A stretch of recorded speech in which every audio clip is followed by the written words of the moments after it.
جی عزیز دوستو السلام علیکم۔ آج ہم کرشن چندر کے بڑے مشہور افسانے ان داتا کے حوالے سے بات چیت کریں گے۔ دوستو ویڈیو کو یہیں پہ لائک کر دیں۔ کرشن چندر نے اپنے اس افسانے میں زندگی کی بڑی تلخ حقیقتوں، زندگی کے درد اور زخم کو محسوس کیا ہے۔ ان داتا ان کا ایک بڑا طویل افسانہ ہے، اور یہ افسانہ 1943 سے 1944 تک جو بنگال میں قحط آیا تھا اس قحط کو موضوع بناتا ہے۔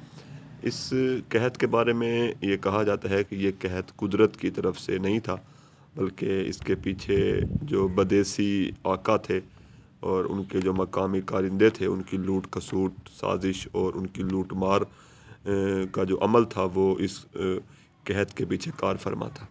اس قحط کے دوران چاول کے دانے دانے کو ترستی ہوئی ماؤں نے اپنی اولاد کو اس لیے بیچ دیا کہ شاید اس طرح کم از کم ان کے بچے جو ہیں وہ اس بھوک کی آگ سے جلنے سے بچ جائیں گے۔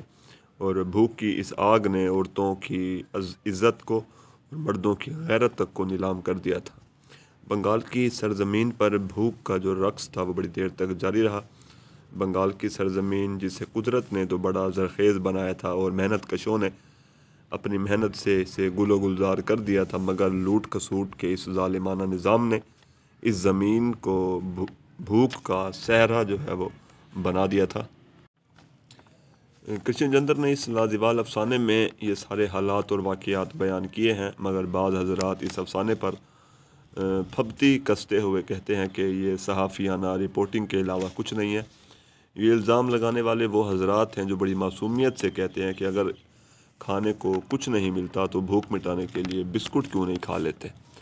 یہ افسانہ 3 حصوں پر مشتمل ہے۔ پہلے حصے میں جو غیر ملکی آقا تھے اور ان کے جو مقامی گماشتے اور کارندے تھے وہ لوگوں کی بھوک کے باعث رقص بسمل کرتے ہوئے لوگوں پر بڑا طنز کرتے ہیں اور لطف اندوز ہوتے ہیں۔ دوسرے حصے میں دکھایا گیا ہے کہ متوسط طبقے کے لوگ جو ہے وہ محض گفتار کے قاضی ہیں، جو اپنی وقتی آسودگی کے لیے اپنے ضمیر کو سلا دیتے ہیں۔ اور تیسرے حصے میں بھوک کے باعث جو قیامت کے دردناک مناظر دکھائے گئے ہیں۔ تکنیک کے اعتبار سے اگر ہم دیکھیں تو یہ طویل افسانہ ہے، اور اس میں قحط بنگال سے متاثر لوگوں کا بے پناہ شدت کے ساتھ جو ہے وہ ان کے دکھ کو بیان کیا گیا ہے۔ یہ افسانہ انقلابی حقیقت پسندی کا شاہکار ہے، اور پروفیسر آل احمد سرور اپنی کتاب تنقیدی اشارے میں اس افسانے کے بارے میں لکھتے ہیں: ان داتا بنگال کے متعلق قحط کی سچی تصویر نہیں، خیالی مرقع ہے، مگر کرشن چندر نے اس خیالی تصویر میں حقیقت کی تابناکی بھر دی ہے۔